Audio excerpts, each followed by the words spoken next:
know, one thing I really like about this game is that transition that you just saw then. Basically, when you load up the game after you've stopped a session, it'll show you the title menu and it'll show you death in an environment where you last played. And when you press continue, the camera pans out, the HUD fades, and you're in the game. It's a beautiful piece of game making, it really is. It's such a natural transition and it's really, really nice.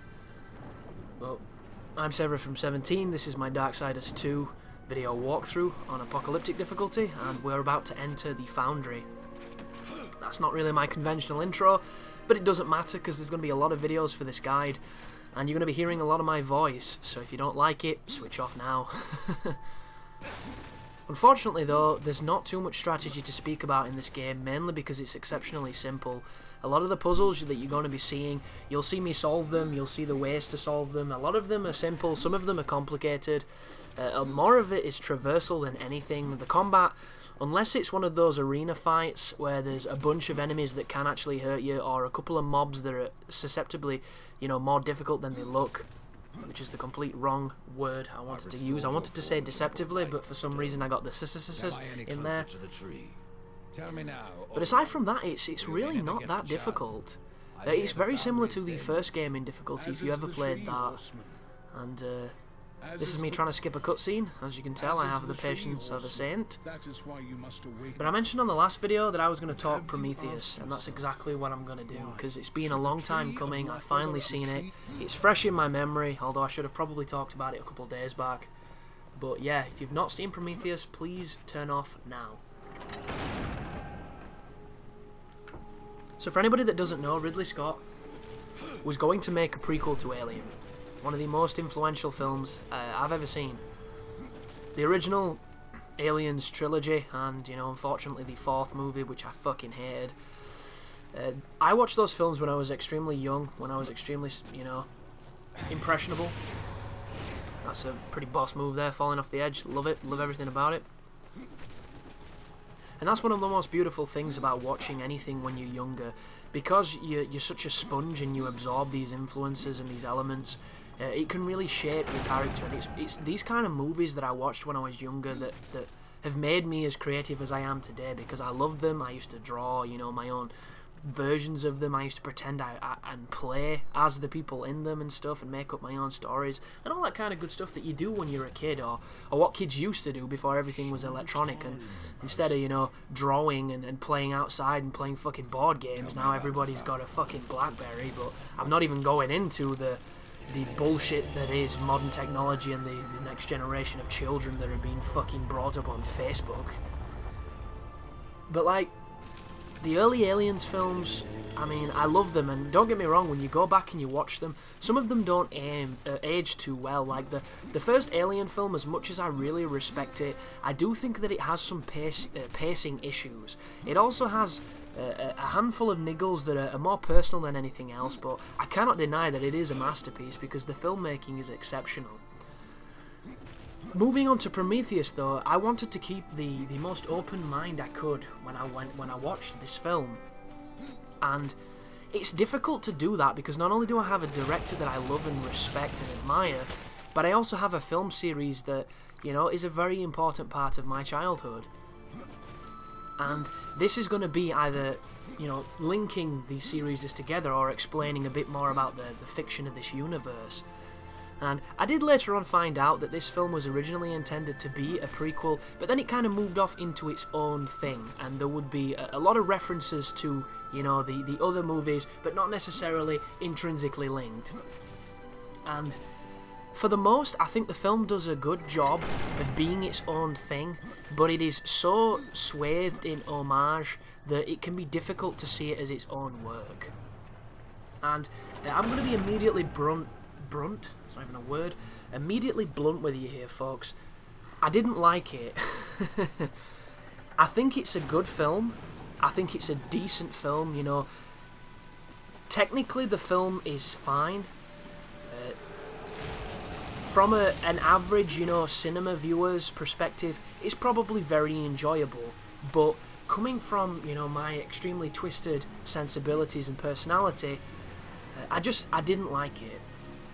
And I wanted to like it, And that's what always makes this situation worse. So there were a lot of things that angered me in the film and annoyed me, but there were also a lot of things that I really liked and I thought were really great. There was a good mixture of bad and great, which is nice to have that complexity, but I don't really know what I was expecting, but I think I was expecting something perhaps a little smarter than what I got. And I don't know why I was expecting that, because when you go back and you watch Alien or you watch Aliens, some of those movies have the dumbest fucking most contrived, Deus Ex moments that just happen, and you wonder, why does this happen except for nothing but to be, some kind of red herring, or to be some kind of MacGuffin that boosts the story forward and never explains itself. But it's easier to appreciate those moments in the older films because they have this layer of not necessarily cheese, even though the James Cameron version definitely had a much more machismo attitude, but maybe it's nostalgia that cushions it, because I didn't see it when I was younger, because I didn't watch films the same when I was younger. I was nowhere near as intelligent as I am now. That's not really saying much, because I'm still pretty much an idiot, but I didn't watch films the same, and as we all know, as we grow, we begin to appreciate things a lot more than we did before, and it's just the natural progression of maturity, probably. And that's where this film kind of let me down. I've got to talk about the gameplay in a moment here. This encounter can actually be quite challenging, because these enemies can be difficult to stagger unless you stagger all of them with your scythe or whichever move you're using. If you see them go to swing, you need to try and evade it, especially if they charge up before they do it, because that means they're doing a heavy attack, and they can kill you really quickly, considering that they're the first real enemies of the dungeon, so just be careful. But yeah, as I was saying, that's where it kind of fell apart, because the premise is fantastic. It really is. A bunch of archaeologists and scientists, and I don't really know the fields of these people, like astrophysicists, geologists, all that good stuff. They've found this carving throughout, several places in the world, in our world, should I say, on Earth, that display hieroglyphics, cave drawings, very prehistoric man-type-esque stuff. And they all display a very similar figure holding his hands towards the sky with a collection of orbs being like emitted from his hand type deal. And they're drawing parallels between this in all these places on the Earth, and they believe it to be an invitation from the people that created us. So basically, it's kind of like the ancient aliens, Eric von Daniken theory, taken to an interesting conclusion. And what these people do, they use modern technology to find a star system a ridiculously large amount of time away from Earth that is mirrored to this pattern on this wall, where they think these makers originated from. And they get funded by the Wayland Yutani. It actually might not be Wayland Yutani, it might just be Wayland, I'm not too sure.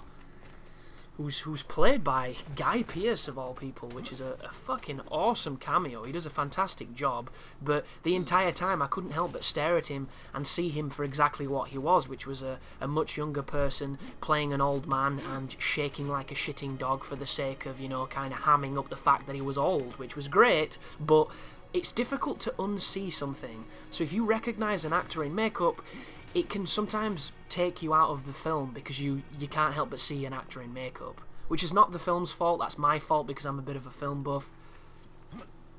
But they fund this expedition to a foreign planet to hopefully find proof of extraterrestrial life or some kind of life form that engineered our species, that created us. They're looking for a god, effectively, or a god figure, a godlike complex.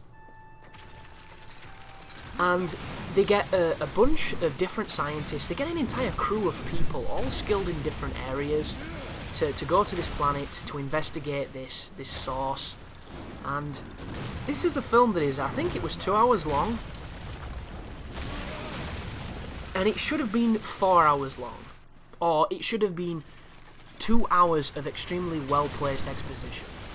Because my first problem with this film arose very quickly, and that was, we had an entire cast of characters that could have been extremely interesting and incorporated into the story really subtly to make you know, to create this atmosphere on the ship and this rapport between each character, so that there was almost the sense of camaraderie and friction and tension and in equal amounts, so that it's real and it feels good. It feels like it should naturally be on this kind of, you know, claustrophobic space station, going into the unknown, the trepidations of, you know, humans in close proximity, all that good stuff.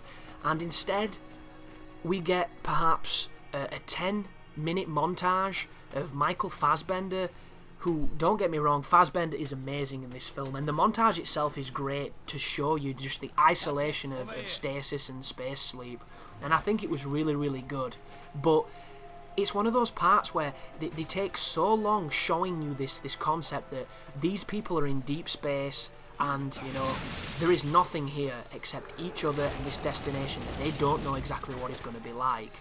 And I thought that was really good, but then it's juxtaposed next to this complete cast of characters that we barely learn about.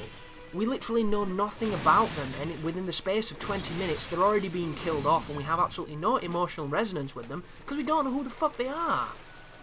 And I went into this film with a preconceived notion that... I forgot her name now that I'm actually talking about her. Is it Julie's Theron? Something... The female in it who's like the big name. Her who played that dying woman. I can't remember. What's her name now? Theron lady. That's all I can remember. I was under the impression, coming into this film, that she was going to be the Ripley character. That she was going to be the badass lady that didn't take shit and ended up saving the day. And she was nothing of the sort. The only thing she was miserable. Like, you've got this star power in a leading... I suppose it's a lead role, but it is kind of support. And all she does for the entire film is skulk about being fucking miserable, and her character is so underdeveloped that there's this epiphany that's clearly obvious from the moment you see her interact with this other character, and then they kill her off at the end just for the sake of getting rid of her because she's so fucking dull. It's just like, how do you have this potentially interesting, you know, female antagonist and don't use her? You use her for one specific moment to, you know, pretty much forgive team killing because she's a bitch, and that's it. Because, like, it's frustrating. It's really frustrating because she could have been a really complicated and deep character, and instead she's this two-dimensional bad guy that skulks around and achieves ultimately nothing except for, you know, making you think that there's going to be something more momentous than what actually happens. And I found that to be extremely disappointing. And I don't know if that's because of the writing, because of the direction, I don't know what it is, but I think Charlize Theron, that's her name, I think she was wasted. Completely wasted. But moving back onto the... Well, I'm coming towards the end of the video, this is going to have to continue in the next one, but I will continue speaking anyhow. So they land on this planet, and we're introduced to more, you know, dichotomies of everybody who's working here. It introduces you to the cocky geologist and his kind of, you know, jokey friend. It introduces you to the happy-go-lucky, like, naturist slash scientist dude, and then the protagonist of the film, the female, like, foreign girl. And I wanted to like him, I really did.